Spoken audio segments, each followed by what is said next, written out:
Estamos iniciando o nosso estudo da apostila para iniciantes. Queremos pedir as bênçãos do nosso Deus para todos nós que estamos reunidos aqui e os nossos amados irmãos que recebem a palavra nas demais localidades. Hoje vamos fazer uma abordagem das questões 22 e 23. No capítulo anterior, nós vimos que ele termina com algumas referências a respeito dos filhos de Abraão. Nós citamos Romanos, no capítulo 9, versículos 7 e 8. Nem por serem descendência de Abraão, são todos filhos, mas em Isaque será chamada a tua descendência.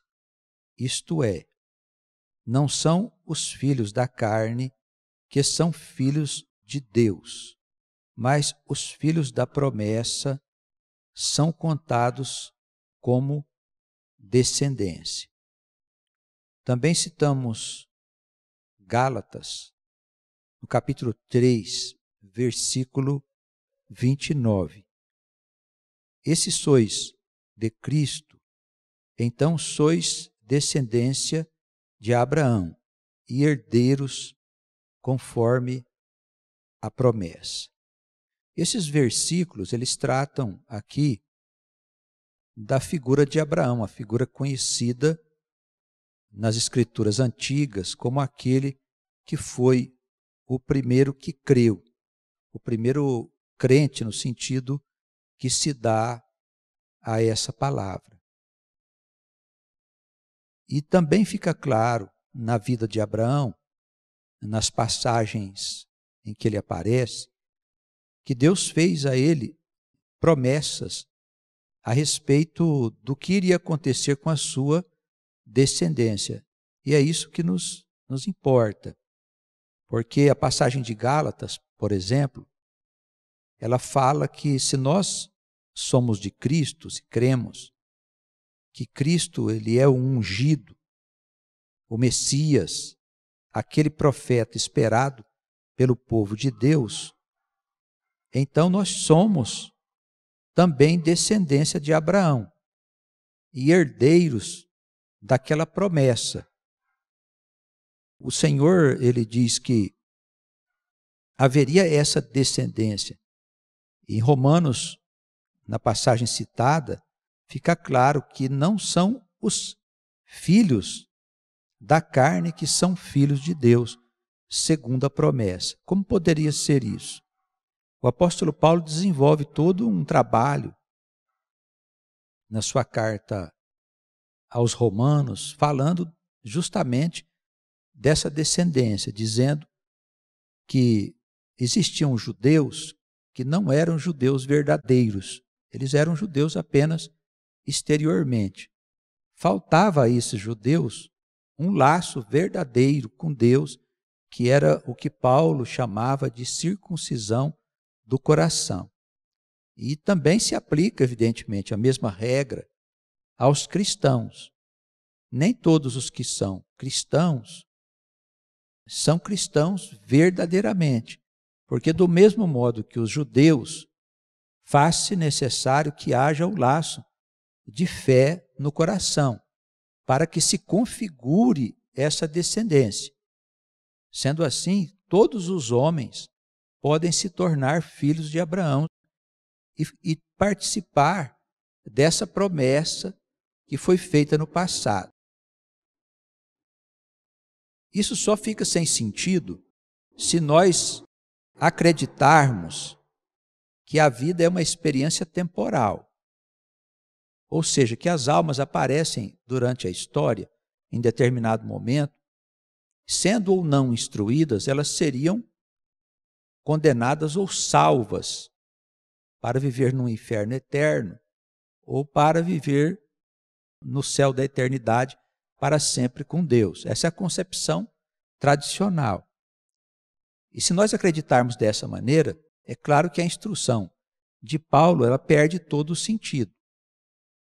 como nós cremos que somos almas eternas e que nós fomos criados lá no começo de tudo, quando Deus criou o universo, e que as nossas almas transitam pela história, então tudo faz sentido, porque o povo escolhido é mesmo um certo número de almas, que Deus vem trabalhando ao longo das vidas que estas almas vivem para credenciá-las a viver no reino de Deus, que será implantado aqui na terra e não no céu, como pensam as pessoas. Esse é um ponto de vista bastante diferente. Então, a questão levantada a respeito de Abraão, ela chama a atenção porque precisamos entender que nós somos essa descendência bendita. Somos filhos de Abraão por meio da fé. E podemos mesmo ser almas ligadas àquelas almas do povo de Deus, aquele grupo de almas do povo de Deus, que desde os tempos antigos vem sendo devidamente pastoreado. Considerando assim, entendemos que nem todos os que se dizem judeus ou que são descendentes biológicos de judeus são judeus segundo a promessa. Essa doutrina é ensinada pelo apóstolo Paulo, mas ela aplica-se também aos cristãos, que nem todos que dizem cristãos são cristãos verdadeiramente segundo a herança de Cristo. Paulo nos dá esses pontos de vista para nos fazer entender que a família de Deus, ela está no meio dos cristãos, está no meio dos judeus, está também no meio de outros povos. Essas ovelhas, no tempo devido, elas serão levantadas, elas serão despertadas por Deus para que elas possam se constituir uma grande nação e venha a orientar o mundo futuro. Então, a questão de número 22, ela pergunta quem foi Abraão? Aquele que foi chamado pai da fé. Por que ele foi chamado dessa maneira? Inicialmente, denominado por Abraão, ele foi um nômade a quem Deus chamou para dar início à família da fé. A história que abrange os tempos antes de Abraão é envolta em obscuridade. É a proto-história do povo de Deus e refere-se a uma época remota, em que pouco ou quase nada foi registrado. Ao tempo devido, porém, o Espírito revelará detalhes desse passado distante. Ele falou a Abraão, instruiu pelos caminhos da fé, organizando a sua vida pessoal, até revelar que faria da sua descendência uma futura e grande nação. A partir daí, ele passa a chamá-lo por Abraão, o pai de muitas nações. Abraão foi o primeiro homem justificado pela fé no Criador. Por isso, é chamado de o pai da fé. O apóstolo Paulo, ele usa a figura de Abraão para mostrar como é que, antes de Cristo, já havia o canal de salvação. Isso muda um pouco o contexto do ponto de vista do cristianismo, em que é necessário crer no Cristo. E é mesmo, mas não no Cristo da igreja. É o Cristo que é Senhor de judeus e Senhor dos cristãos. É um pouco diferente. Os judeus não têm necessidade de que nós anunciemos Cristo para eles, porque o Senhor já foi anunciado para eles. E eles sabem os caminhos da fé, aquilo que devem fazer para serem chamados de filhos de Abraão, não segundo a sua descendência biológica, mas segundo a fé dos seus corações. Abraão era um homem nômade, era um homem que tinha suas tendas, os seus animais, seus empregados, a sua família, e ele vivia de um para outro lugar, às vezes permanecendo muito tempo em determinada região, até que Deus o chamou para seguir o seu caminho. E ele, sem saber muito bem para onde ir, ele ouviu a voz de Deus, e isso fez dele, esse homem, que passou a confiar no nosso Deus, no nosso Pai, da mesma maneira como nós precisamos confiar nele em todas as suas instruções e promessas, que elas certamente elas se cumprirão. Também é importante a gente ressaltar que nós temos um conteúdo significativo no Gênesis acerca da criação do universo, do mundo, do nosso planeta, da natureza, de todas as demais coisas, da criação da alma do homem, da forma como o homem desceu na terra para poder começar a sua história. Mas entre Adão e Abraão, consumiu-se um tempo muito extenso. E as informações que nós temos a respeito da história desse período, elas são muito escassas. Não se encontram muitas informações. E todos os eventos que nós encontramos narrados nas Escrituras Sagradas, eles são revestidos de um grande simbolismo, de figuras representativas de fatos e de coisas e situações que não são bem compreendidas no ponto de vista da ciência, no ponto de vista da inteligência. Então, isso não significa que nós não teremos essas informações. Eu acredito que no tempo devido nós saberemos de todas as coisas. Mas para fins da formação do nosso povo, do povo de Deus, nós tomamos a história a partir de Abraão, que, a nosso ver, é o ponto alto dos ensinamentos. E dele para frente nós começamos a lidar com figuras que nós podemos entender já no ponto de vista dos nossos dias, que é família, mulher, filhos, situações que se formavam de conflitos, obediência, desobediência. A partir de Abraão, nós começamos a entender melhor a história. Então, para fins de concepção do povo de Deus, nós partimos de Abraão quando começa a formar aquilo que nós chamamos de família da fé. Porque é mesmo a família da fé. Não se trata de uma família que se formou por causa do conhecimento, mas sim por causa da obediência. Por almas que se sujeitaram a Deus para que Deus pudesse instruí-las ao longo das suas vidas. Porque a alma vive vidas sucessivas, continuamente, para que ela seja instruída. Todas as almas vivem continuamente de modo a se credenciarem para estados de maior perfeição, acompanhando o movimento progressivo do próprio universo.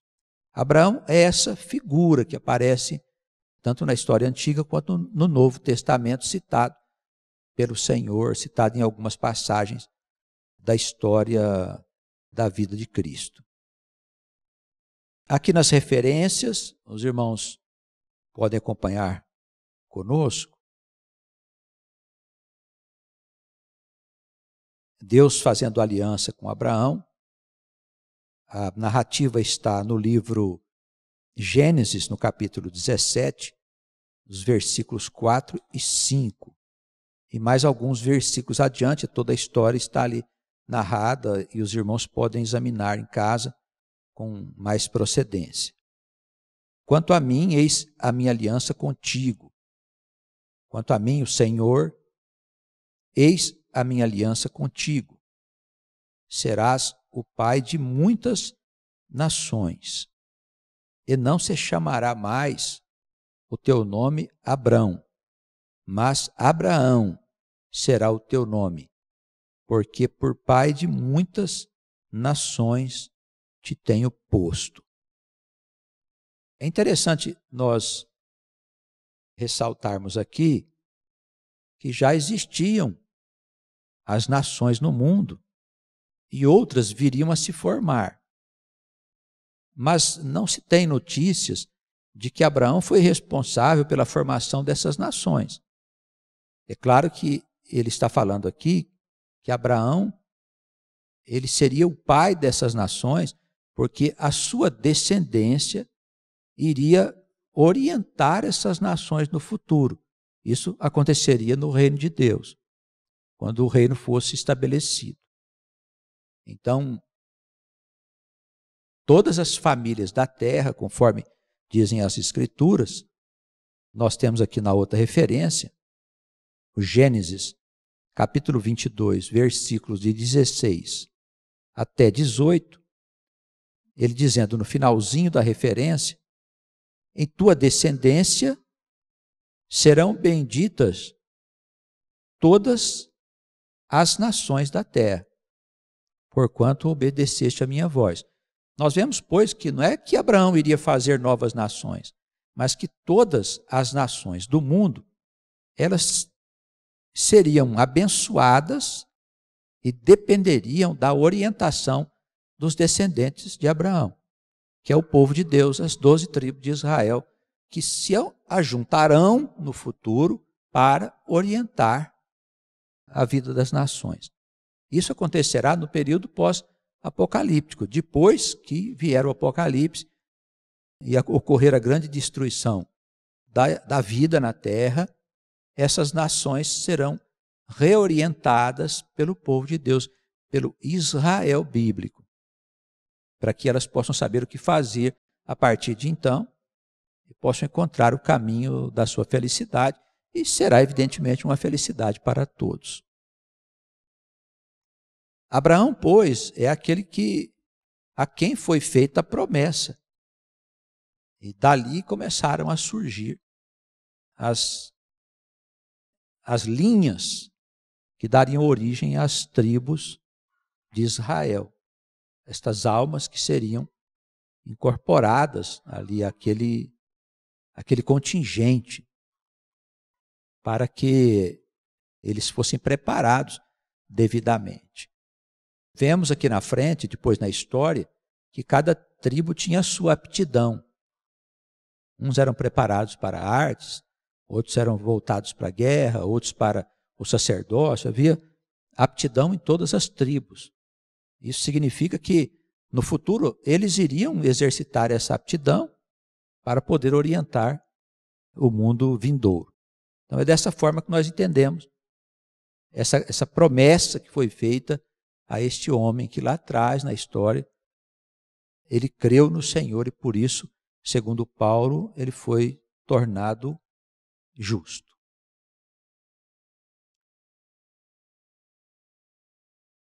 A questão de número 23,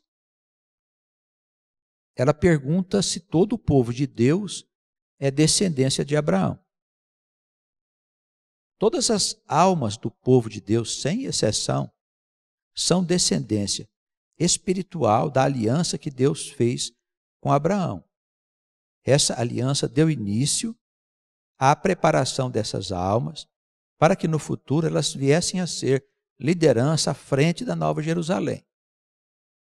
O mundo novo. A Nova Jerusalém dos profetas, citada por Isaías, confirmada no Apocalipse, no finalzinho da profecia, quando trata da cidade nova, essa cidade renovada de Jerusalém, em que ele diz que a cidade tem luz própria, que a cidade não receberá frutos a cada mês, como se fosse uma civilização que não passará mais fome, aonde não haverá mais guerra, aonde os seus habitantes terão pleno conhecimento da verdade de Deus, da verdade eterna. Não será um reino religioso, não será um tipo de vida fundamentado na política que nós conhecemos, porque a atual política ela é produto do pensamento do homem e teve o seu papel importante até os nossos dias, mas os seus recursos para trazer bem-estar para a humanidade já estão exauridos. A política já não dá conta mais do futuro deste mundo que cresce a cada dia, aumenta a sua população, e o homem não sabe direito para onde ir com a liberdade que lhe é dada. Então nós vivemos dias turbulentos, de grande confusão, e com o advento da internet, onde o pensamento se espalhou por todo o mundo, essa confusão se tornou ainda muito maior, o que traz instabilidade à vida, conflitos entre as pessoas, perdição de toda a natureza.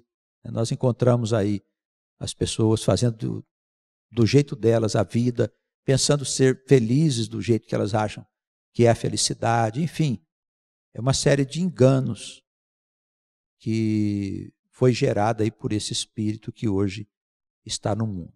Então a nossa expectativa de todo o povo de Deus é a chegada do reino.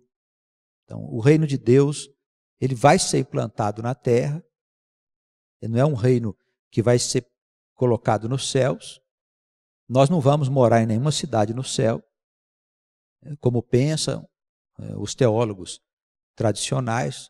O reino de Deus será implantado na terra, porque não são apenas algumas, são muitas passagens que diz que o homem morará na terra para sempre.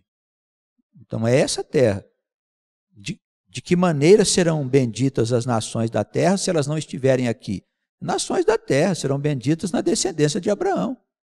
Não existe no Antigo Testamento, que é a base do Novo, não existe nenhuma concepção, ideia ou pensamento que o reino de Deus é no céu. O reino de Deus é na terra, está escrito em várias passagens. Essa ideia nasceu de interpretações mal feitas dos escritos do Novo Testamento. E nós sabemos que o Novo Testamento ele tem consistência em relação ao que dizem os livros, porque eles narram histórias que foram contadas. É diferente do que está escrito no Antigo Testamento, aonde os textos foram desenvolvidos pelos profetas. Eles narram aquilo que os profetas disseram. Os evangelhos narram a história que foi contada sobre a vida do Cristo. E nós sabemos hoje, pelos estudiosos aí do setor, que os evangelhos foram escritos bem para frente da época de Cristo, inclusive adiante da época do próprio Paulo. Não foram escritos que foram anotados quando os fatos aconteceram. Então, os evangelhos, quando a gente compara os seus textos, nós vemos que há uma grande inconsistência em vários pontos que levantam dúvidas. E dali, de algumas passagens isoladas ou mal traduzidas, nasceu essa ideia de que o reino é no céu, que nós vamos morar no céu e que a terra será destruída por um cataclisma aí, chamado Apocalipse, que tudo vai ser colocado abaixo. Aí tem muitas explicações ou tentativas de explicações a respeito dos acontecimentos. Tem o milênio do Cristo, que ninguém entende muito bem, acha que o milênio ainda vai acontecer, sendo que ele já aconteceu, porque ele não é um evento material, ele é um evento de natureza extracorpórea, da dimensão invisível. Eles queriam ver um reino do Cristo aqui, um milênio na terra, e não é na terra, é nos céus. Mas a igreja, ela não tem conhecimento ainda para entender estas coisas. O reino será estabelecido na terra, com certeza.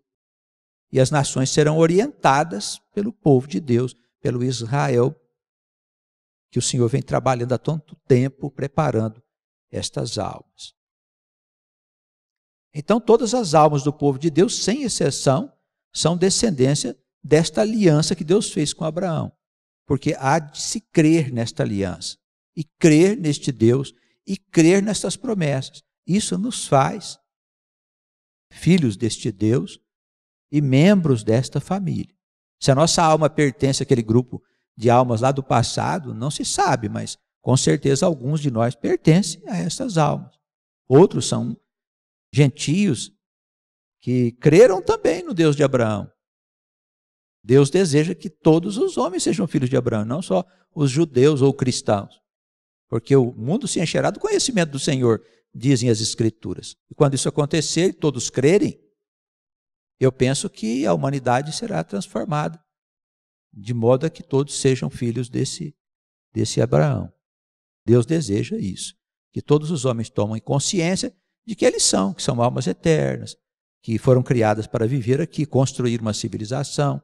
Nós estamos saindo desse período de trevas e entrando agora num período de expectativa, com a chegada do reino que não deve tardar. Poucos conhecem o verdadeiro significado dessa nova Jerusalém. Ela chegará com a volta do Messias, que também é outra confusão, ninguém sabe bem como é a volta do Senhor, né? Embora ele tenha dito que não vai estar ali ou acolá. Quer dizer, o Messias não vai vir aqui na terra para sentar num trono e reinar por lá, não vai fazer isso. Certamente o seu reino será precedido de um grande sinal nos céus, e todos verão esse sinal que marcará a chegada do reino eterno, que não passará. Considere-se, no entanto, aí no segundo parágrafo da questão 23, que nem todos os que estão entre os judeus, entre os cristãos, são almas desse grande povo escolhido. Nós já falamos isso.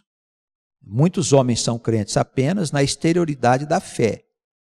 No meio de judeus e cristãos, existem almas judias e gentias, independente da descendência genética.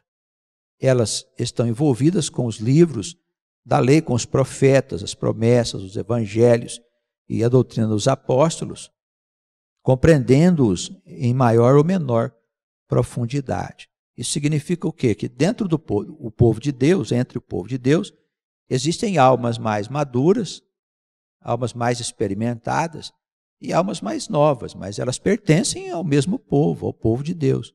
Não há necessidade de que todos sejam iguais. Ao contrário, porque o que diferencia a alma que tem mais experiência na vida é que ela viveu mais vezes. As que têm mais dificuldades para viver a fé, para enfrentar as suas tribulações, são almas que viveram menos. Porque lá no começo não podiam nascer todos ao mesmo tempo. Não havia corpo suficiente para isso. Então, na medida que foi acontecendo o crescei-vos e multiplicai-vos, foram nascendo descendências carnais, as almas foram descendo a existência no mundo terreno. E isso foi aumentando a população do planeta. E aqueles que morriam fisicamente, eles passavam a temporada nos céus da eternidade e voltavam para acompanhar a obra que eles tinham começado. Então, outros entravam, pegavam a obra andando um pouquinho mais adiante, e assim ia formando esse círculo de desenvolvimento e de acréscimo de novos personagens a este povo, que mais tarde seriam as tribos de Israel. Então, tanto as tribos de Israel como os demais povos são almas criadas por Deus. Este povo de Deus, esse povo escolhido, ele apenas foi separado como se fosse um rebanho para servir ao Deus de Israel. Em resumo, é isso que a gente entende das Escrituras Sagradas. Todos foram criados por Deus. E há um povo separado para que esse povo possa ajudar as nações mais jovens, mais despreparadas, a se organizarem no período que virá depois da destruição do Apocalipse. Tá bem? Então, a referência que mais se destaca é essa de Romanos, capítulo 2, versículo 29, em que o apóstolo confirma o que já falamos: é judeu o que é no seu interior e circunciso aquele que é de coração, na alma, no espírito, não na letra ou na carne, cujo louvor não provém dos homens, mas de Deus. Então é Deus que faz essa obra dentro do homem. É a forma como ele constrói a civilização. É a forma como ele faz as almas nascerem e trabalha essas almas para que umas possam colaborar com as outras. Por isso nós temos que ajudar uns aos outros, instruir uns aos outros em amor. Os mais velhos instruem os mais novos. Os mais novos precisam se sujeitar aos mais velhos. Os mais velhos têm que tratar os mais novos com brandura, não com espírito de mando, porque isso não agrada a Deus. Na atual circunstância e no ponto em que nós nos encontramos, nós precisamos entender que viver em amor é a forma mais adequada de nós conseguirmos que as pessoas possam nos ouvir. E elas possam também aprender a andar nos caminhos do nosso Deus, do Deus de Israel. Tá bem? Então, que Deus nos abençoe, nos conceda misericórdia e nos ajude com os estudos, de modo a entendermos com mais clareza os fundamentos da ciência de Deus. Sejamos abençoados, nós que nos reunimos aqui e os irmãos das demais localidades. Amém.